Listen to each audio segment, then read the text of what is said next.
it's Christy. Welcome back to my channel and welcome to day 13 of my 2021 holiday card series. Today I'm going to be making a card using Lawn Fawn's Penguin Party, and it's going to be a Magic Iris snow globe. So I've stamped my images out in Lawn Fawn Jet Black ink on Spectrum Noir Ultra Smooth Premium White cardstock, and I'm going to be coloring with my Copic markers. I'm starting with the black parts of my two adult penguins, and for that I'm using T3, T5, and T7. I want to have a central light source on today's card, so like the middle of that snow globe where it opens for the Magic Iris, that's going to be the light source. So I'm going to shade my critters in the direction that they are facing, so the highlight will be on the front of them and the shadows down their backs. So I started with that T7, laid in some shadows on the first little guy down the left hand side, blended forward with the T5, and then used the T3 for my highlights. And then I'm going to do the reverse on my other penguin. I'm calling her the mama because she has little eyelashes.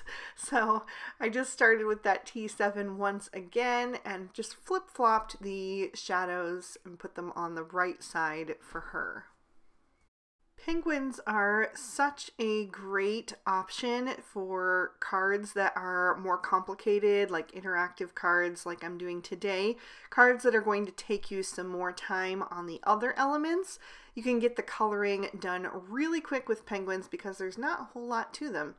So I'm going to move on to the baby, and I want it to be a little fuzzy gray chick. So I'm using T0, T1, and T3. And this little chick is going to go on the right hand side of the card near the mama.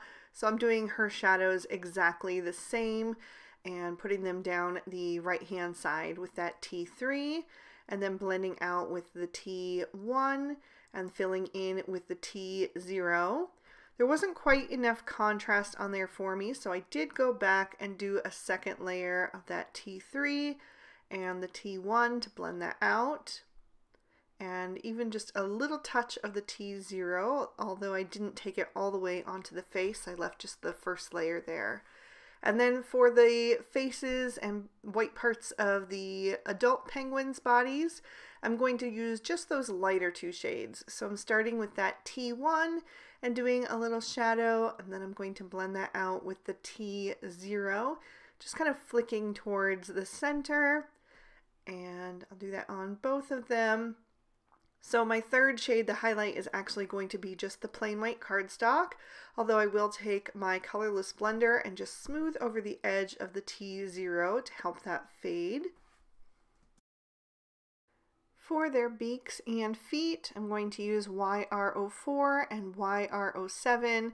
It's really just a tiny little area there, so only two shades is fine.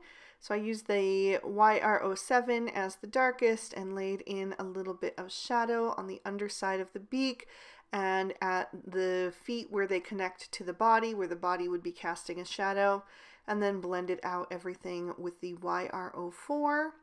I also wanted to give these guys some rosy cheeks. This is going to be a chilly scene, so I thought that would just help them look extra cheerful and also like they've been out in the cold a little while. So I used R20 and R11 for that.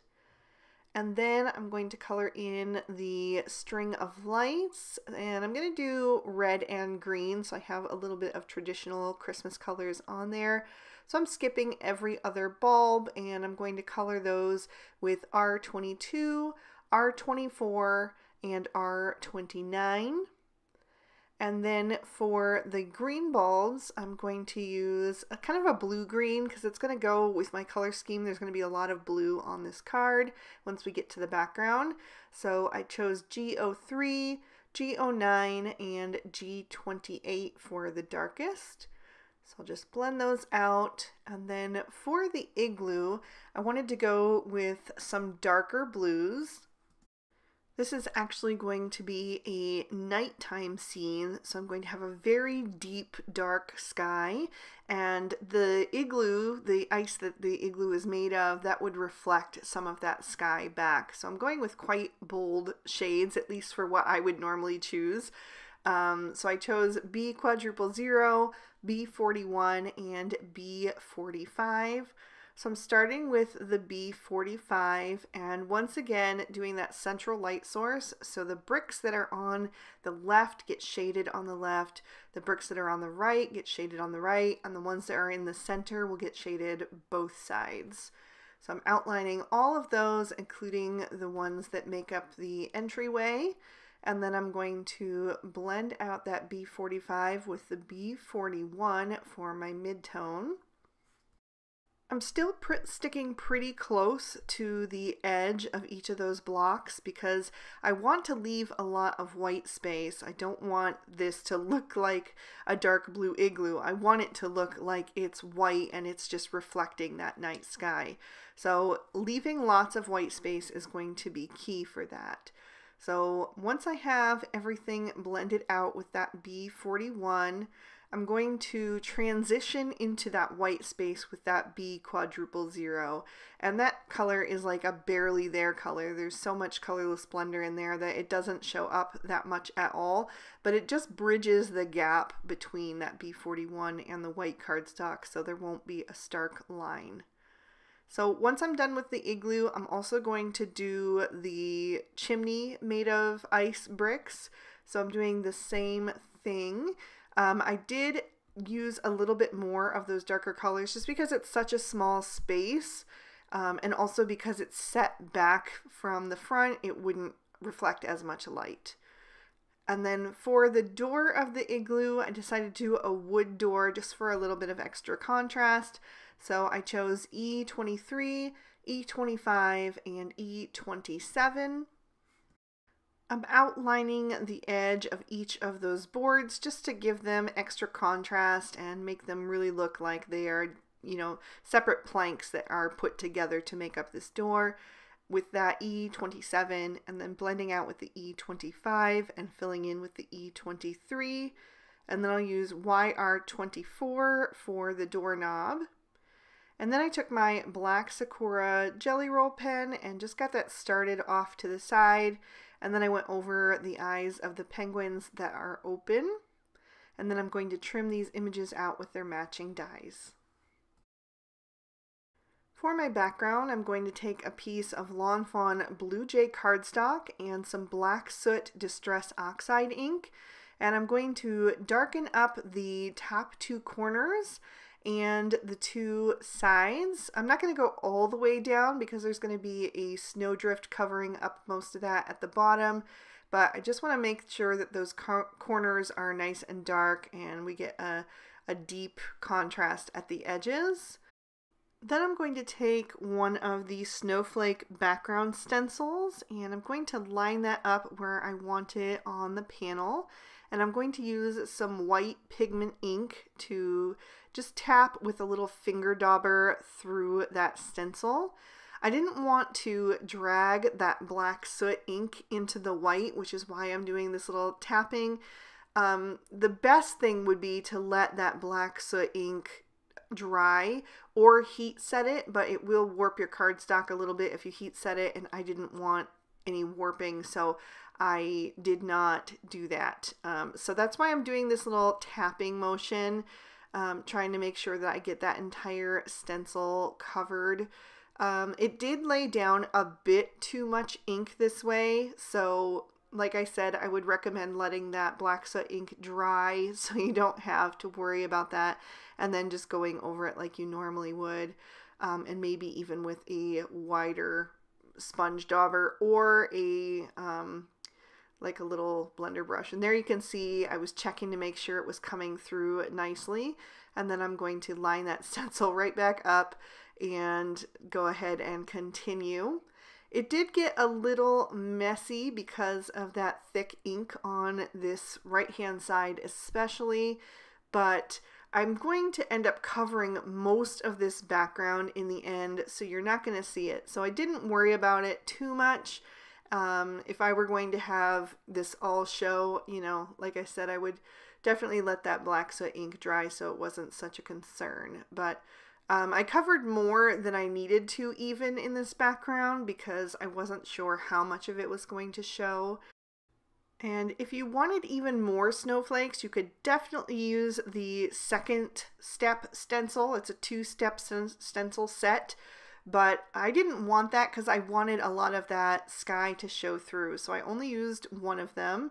And then I'm going to take some Gansai Tambi Starry Colors. I'm using the Pearl shade, and I'm going to do some splatter effect to add some snowdrops all over. And then I'm going to set this panel aside to dry. And then I die cut the snow globe from the Magic Iris Snow Globe add-on out of Blue Jay cardstock as well. So I'm going to give this the same treatment. I'm going to just go around the edges with that black soot and being really careful not to go too far with this one because there's not a lot of space there, and I really wanted that sky to be blue. I just wanted that depth on the outside edges. And then I'm going to splatter on this as well so everything matches. Then I cut out the pieces that I'll need to build my Magic Iris mechanism. I did 3 of the circles, 1 with the flux capacitor, 3 of the sausages, 1 handle, and 3 stabilizers. So I'm going to take the circle with the flux capacitor cutouts and I'm going to feed those little sausage pieces into it with those tabs and make sure that everything lines up flush with the inner part of the circle. So there you can see that tab is going through and then just kind of twisting it until everything is on there nice and straight. Then I'm going to grab some mini glue dots. You want the 3/16 of an inch size. These are perfect for your Magic Iris. You do not want to use any other kind of adhesive. It really is important to use these glue dots. So I was trying to kind of like eyeball and get them lined up right over the X, which is where you want to put them. It wasn't quite as successful, so I am going to have to grab my little pokey tool and move those over a little bit because it's really important that they only go on that X that is die cut into the little ends of the sausages. So I'm just moving those over until they are lined up correctly, making sure everything is nice and straight and that inner part of the circle, you know, everything is smooth. And then I'm going to add another ring right over top of that. I'll flip that over and grab some tape runner, and I'm going to go to the part where there's those little die cuts that have the little stitching detail that show you where those stabilizers go, and go in a straight line from that to the outside edge. But I try not to put any glue too close to the inside of that stitching detail or the outside. You want to make sure that there is no glue where it shouldn't be. And then I just added those stabilizers right over top. You also want to make sure that that stitching detail on those rings is the right side up. And then I added some more glue to the ends of the stabilizers and added the handle so it makes a little upside down V. Then added my last ring, and I'm going to hug those little stabilizers over to just seal everything up and then make sure that it is working correctly. So I'm going to set this aside and start working on my sentiment, and I'm using a sentiment from Ready Set Snow. I'm stamping that on some white cardstock in Lawn Fawn Blue Jay ink so it will match that cardstock. And it was almost perfect, but the word set was a little bit lighter, so I just restamped that part, and then I will set that aside, and I'm going to do an insert for the inside of the card since I'm using that dark blue cardstock. I die cut that with the outside in stitch rectangle stackables, and then I'm stamping the penguin with the sign and then adding a sentiment that says, "I'm snow glad we're friends." So this could definitely be used as just a winter card if you didn't want to use it for the holidays, or maybe for someone who doesn't celebrate Christmas. This would be a great option.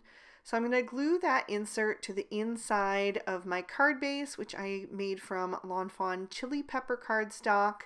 I just made it to a standard A2 size card, so it's 4 1/4 wide by 5 1/2 tall, and I did a top fold as usual.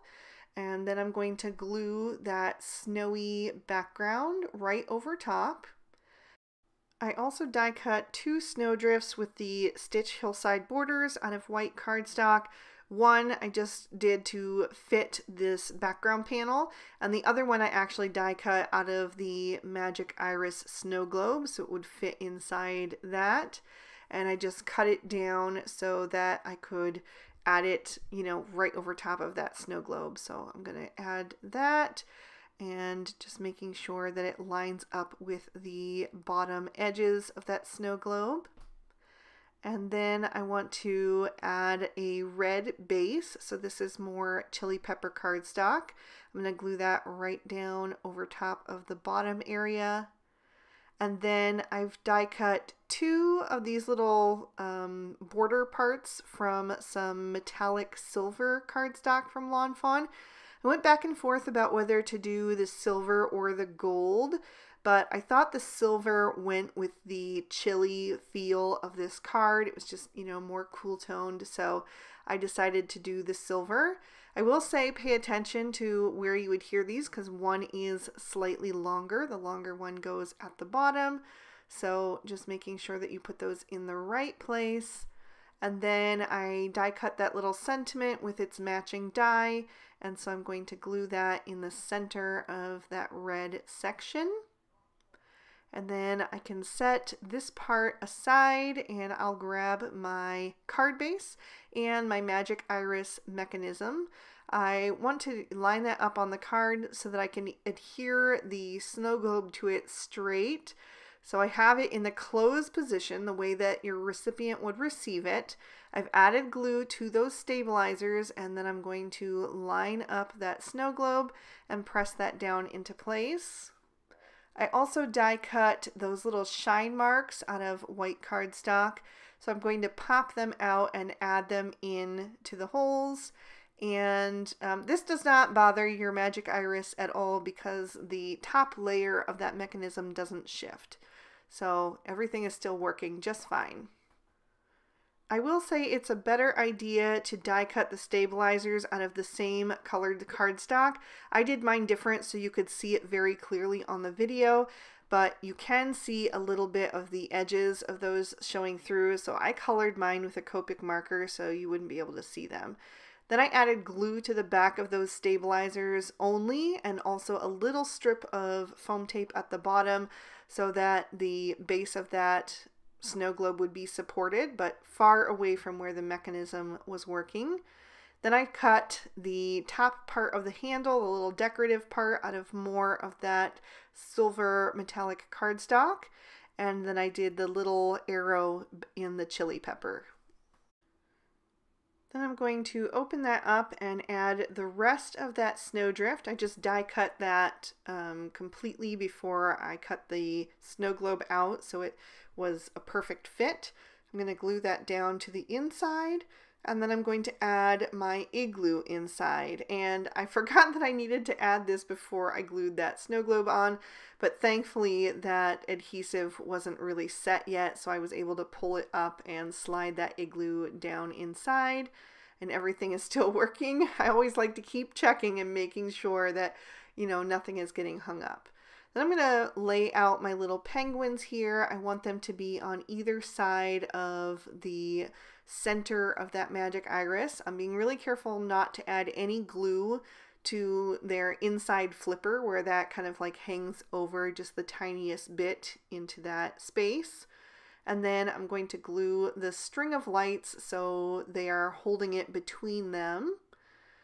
So I have that on there, and then working quickly before that glue dries, I'm going to add the baby penguin, and then if I need to adjust for spacing, I can do that real quick before that's completely adhered. This glue does dry super fast though, so you don't have very much time to adjust. To finish this card off, I wanted to add a touch of Stardust Stickles. I'm only adding it to the string of lights because I didn't want to add any to the igloo and maybe have that texture interfere with the magic iris mechanism. So I am going to close that up though and add some white gel pen to the inside of those sausages, so when the card is closed you still have that continuous snowfall. So I'm just making sure to do some larger and smaller so it all blends in with the rest of that splatter. And that is going to finish up this card. So I'm going to lift that up so you can see all of that detail, that shine from the metallic cardstock and the stickles. And I'll give you another peek at the inside as well. I hope you guys enjoyed this one. If you did, please hit that like button. It lets me know I'm doing a good job. And make sure that you're subscribed so you don't miss any future videos. I'm hoping to post 3 times a week from now until Christmas, so it'll be Monday, Wednesday, and Friday. If you're interested in any of these products, I'll have them listed and linked in the description bar below. And if you'd like to keep watching, here is day 13 of the previous 2 years of holiday card series. So you can click on either one to check them out. I want to thank you guys so much again for watching. I hope you have an absolutely amazing day. Bye-bye.